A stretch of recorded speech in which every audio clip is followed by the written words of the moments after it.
नमस्कार, स्वागत है आपका न्यूज़ लॉन्चर पर। मैं हूं अशोक वानखड़े। लेकर आया हूं आपका अपना कार्यक्रम द एक्स-रे।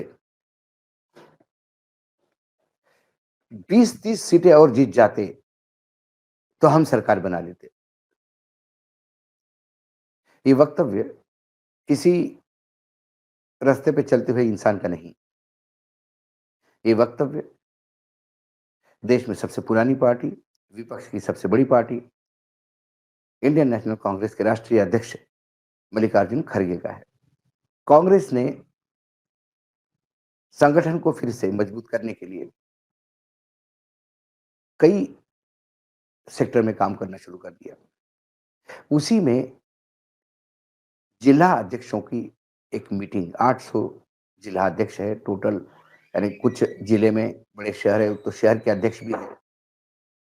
तो 800 अध्यक्ष टोटल, इनकी 3 फेज में मीटिंग बुलाई है।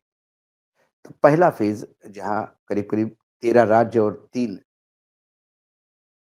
यूनियन टेरिटरीज के अध्यक्ष आए थे, उनको संबोधित करते हुए मल्लिकार्जुन खड़गे का ये दर्द झलक उठा और राहुल बैठे हुए थे। उन्होंने कहा कि हम यदि 20 से 30 सीटें और जीत लेते तो हम सरकार बनाने की स्थिति में थे। भारतीय जनता पार्टी जो 400 का दंभ बोल रही थी, वो 240 पे अटक गई और वर्तमान में बैसाखियों पे है। उन्होंने कहा कि कांग्रेस की विचारधारा बहुत मजबूत है, लेकिन इस विचारधारा को लागू करने के लिए हमें सत्ता में आना होगा और सत्ता में आने के लिए चुनाव जीतने होते हैं।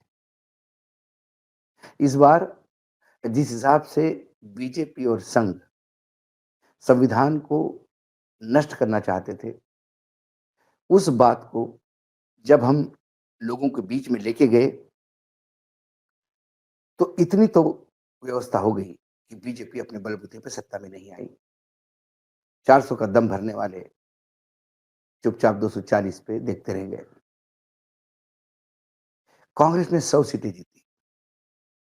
बस 20-30 सीटें और आती तो मामला ही कुछ अलग होता। उन्होंने कहा कि कांग्रेस की लड़ाई संसद के अंदर और संसद के बाहर भाजपा और संघ से ही है। हमारे सहयोगी दलों ने भी अच्छा किया, लेकिन थोड़ी कमी पड़ गई। उन्होंने कहा कि ये जो जिलाध्यक्ष है हमारे, ये मात्र मैसेंजर नहीं है। आप हमारे जमीन पर लड़ने वाले जनरल हो, हमारी पार्टी की रक्षा पंक्ति के पहली रक्षा पंक्ति हो। हम साथ मिलकर काम करेंगे। आपके सुझाव हमारे लिए बहुत महत्वपूर्ण होंगे और हम उन्हीं सुझावों को ध्यान रखते हुए नीति निर्धारण करेंगे। ये जो खरगे साहब का दर्द है, ये दर्द वाकई हर कांग्रेसी का है। इतना ही नहीं, इंडिया गठबंधन के बाकी जो घटक दल है, उनका भी दर्द यही है कि यदि कांग्रेस 20-30 सीट और ले आती, तो फिर मामला कुछ और ही होता। इंडिया गठबंधन में जितने भी सहयोगी दल है, वो क्षेत्रीय दल है और उसमें सभी दल एक राज्य तक सीमित है। यदि आम आदमी पार्टी छोड़े तो अब वो भी एक राज्य तक सीमित हो गई है दिल्ली का चुनाव हारने के बाद। कांग्रेस सभी राज्यों में है। समाजवादी पार्टी की बात करें तो वो उत्तर प्रदेश तक सीमित है, दीदी बंगाल तक सीमित है, तेजस्वी बिहार तक सीमित है, जेएमएम झारखंड तक सीमित है, स्टैलिन तमिलनाडु तक सीमित है, शरद पवार और उद्धव ठाकरे महाराष्ट्र तक सीमित है। तो ऐसे में जो बड़ा रोल था वो कांग्रेस को था। कांग्रेस को 100 सीटें मिली, 99 उन्होंने जीत लिए थे। एक इंडिपेंडेंट जो सांगली की मतलब वो सीट शिवसेना को छोड़नी पड़ी, वहाँ कांग्रेस का विद्रोही खड़ा हो गया, वो चुनाव जीत गया, बाद में वो पार्टी में सम्मिलित हुआ, तो आंकड़ा 100 हो गया। लेकिन क्या कांग्रेस का प्रदर्शन ये अच्छा रहा? जब मैं चुनाव के पहले खड़गे साहब के साथ कुछ पत्रकारों का इंटरेक्शन था और जब वहाँ से निकलते हुए हमने खड़गे साहब को पूछा कि क्या लगता है आपके कर्नाटक में? तो उन्होंने कहा कि 7-8 सीट जीत जाए तो अच्छा है। अध्यक्ष यदि अपने स्वयं के राज्य में ही 8-10 सीटों तक सीमित हो जाएँ, आधी सीट भी नहीं ले पाए, जहाँ उनकी राज्य में सरकार है, ये पार्टी की स्थिति बयाँ करती है। देश में 10 राज्य ऐसे हैं, जहाँ कांग्रेस और भाजपा आमने-सामने हैं। छोटा-मोटा रोल किसी दल का होगा, लेकिन वो नेग्लिजिबल है। कर्नाटक है, तेलंगाना है, छत्तीसगढ़ है, मध्य प्रदेश है, राजस्थान है, हरियाणा है, उसके बाद गुजरात है, उत्तराखंड है, हिमाचल है और आसाम है। ये 10 राज्य हैं, जहाँ बीजेपी और कांग्रेस आमने-सामने हैं और इन 10 राज्यों में कांग्रेस महज़ 28 से 30 सीट ले पाई। कर्नाटक और तेलंगाना में सरकार होने के बावजूद भी रिज़ल्ट बहुत बुरे रहे। छत्तीसगढ़ में भी सुपड़ा साफ हुआ। मध्य प्रदेश में 0 पे आ गए। राजस्थान में कुछ सीटें मिली, लेकिन वो कांग्रेस की नहीं, वो बीजेपी के अंदरूनी झगड़े से एक धड़े ने कांग्रेस को मदद की उसकी वजह से। यदि कांग्रेस का वहाँ थोड़ा भी वजूद होता, तो फिर अशोक गहलोत अपने बेटे को भी चुनाव जितवाते। गुजरात में हालत बुरी, उत्तराखंड में हालत बुरी, हिमाचल में सरकार होते हुए भी वो नतीजे नहीं आ पाए, जो चाहिए थे और आसाम में पार्टी अभी भी स्ट्रगल कर रही है। सबसे पहले कांग्रेस को अपने उन राज्यों को मजबूती देनी होगी, जहां बीजेपी और वो आमने-सामने हैं।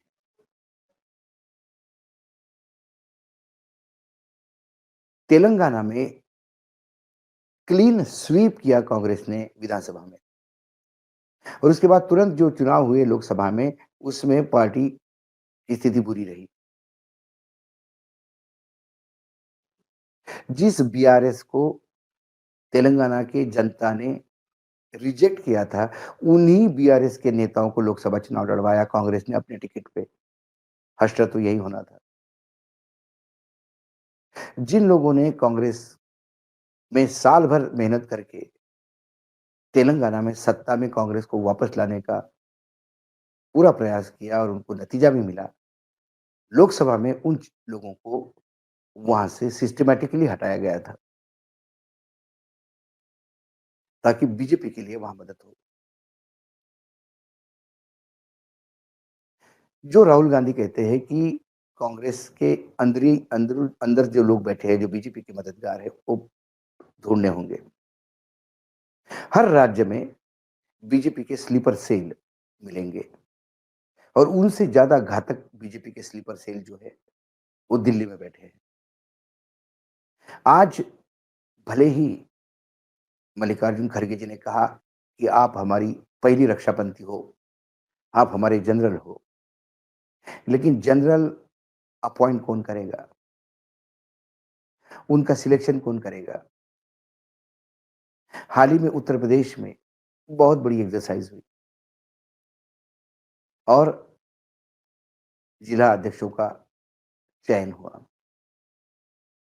उत्तर प्रदेश ऐसा राज्य है जहाँ शायद इतनी बड़ी एक्सरसाइज की गई। सारे पुराने पूर्व प्रदेशाध्यक्षों को इकट्ठा किया गया। मुन्ना से लेके राज बब्बर तक इन सभी का पैनल बनाया गया। इनके सामने उम्मीदवार पेश हुए। उन सब ने मिलके एक अपनी रिपोर्ट बनाई। अध्यक्ष ने एक अपनी अलग रिपोर्ट बनाई। 4 सेक्रेटरी जो उत्तर प्रदेश के इंचार्ज है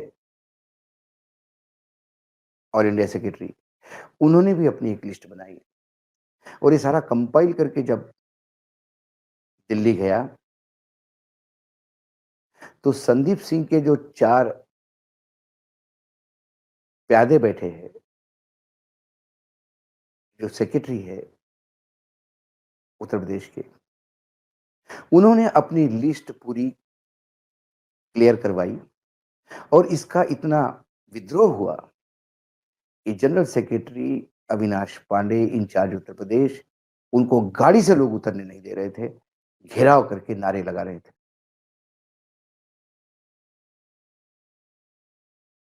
इसका मतलब कोई तो स्लीपर सेल है जो चाहता है उत्तर प्रदेश में बीजेपी वापस आए। क्योंकि यदि अध्यक्ष ही आप जो जनता जिनको नहीं चाहती उनको अपॉइंट करोगे, तो फिर आपका कार्यकर्ता वही दम तोड़ देता है ग्राउंड पे। फिर लड़ाई कैसे जीतेंगे?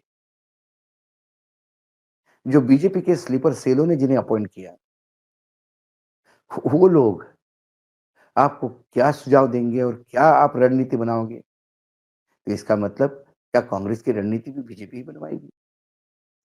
उत्तर प्रदेश का ताजा उदाहरण है और जो भी दिल्ली में बैठे हैं नीति निर्धारण करने, उन सबको पता है कि लिस्टें कितनी थी। उन्हें सबको पता है कि इन 4 ही लोगों के नाम क्लियर हुए जिन्होंने दिए थे। वो तमाम पुराने पूर्व कांग्रेसी जिन्हें लगा कि पार्टी हमें तवज्जो दे रही है, चलो चुनाव के समय भले ही हम रुद्ध हो गए लेकिन जितना हो सके कंट्रीब्यूट कर सके, वो ठगा-सा महसूस कर रहे हैं, वो हँस रहे हैं अपने आप पे कि हम मूर्ख बुढ़ापे में भी हमको पार्टी ने मूर्ख बनाया।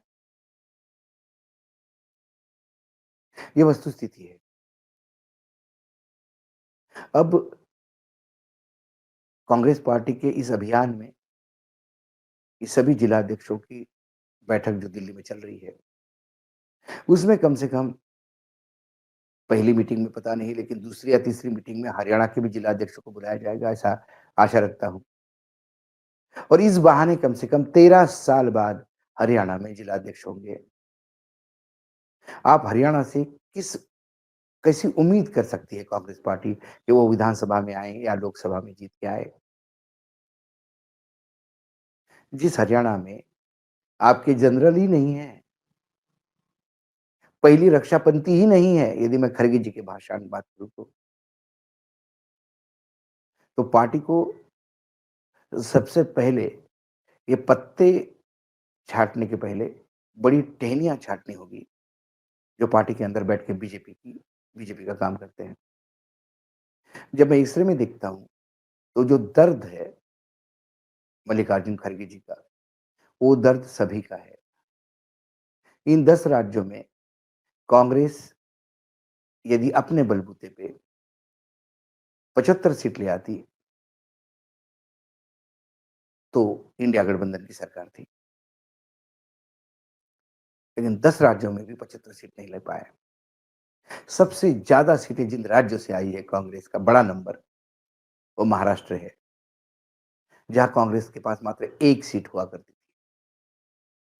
वो इसलिए क्योंकि उद्धव ठाकरे की पार्टी और शरद पवार की पार्टी ने पूरी ताकत झोंक दी थी। कांग्रेस ने भी अपनी ताकत झोंक दी थी। लेकिन नाना पटोले कहीं न कहीं कमज़ोर पड़ गए विधानसभा में। वडेट्टीवार वो पता नहीं है कि वो बीजेपी की गोद में है कि कांग्रेस की गोद में है और कार्यकर्ता हताश है।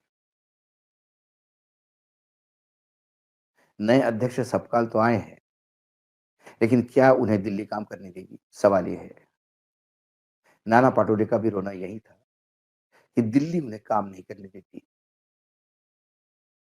अपना एजेंडा आगे करती है। जब मैं एक्स-रे से देखता हूँ, तो मुझे लगता है मल्लिकार्जुन खड़गे को जिला अध्यक्षों के साथ मीटिंग करने के पहले सीडब्ल्यूसी और पार्टी का central organisation, secretary, general secretary, इनमें छँटाई करनी होगी। तब जाके आपके जिला अध्यक्ष वही नियुक्त होंगे, जो पार्टी के लिए कुछ कर पाएँ। नहीं तो ये एक इवेंट बन के रह जाएगा। ऐसे इवेंट सैकड़ों होते हैं, हर राजनीतिक दल में, लेकिन नतीजा फिर वही होता है कि 20-30 और मिलते तो सरकार बना लेती। आज इतना ही, कल फिर आता हूँ किसी विषय के साथ। तब तक के लिए नमस्कार, देखते रहिएगा न्यूज़ लॉन्चर।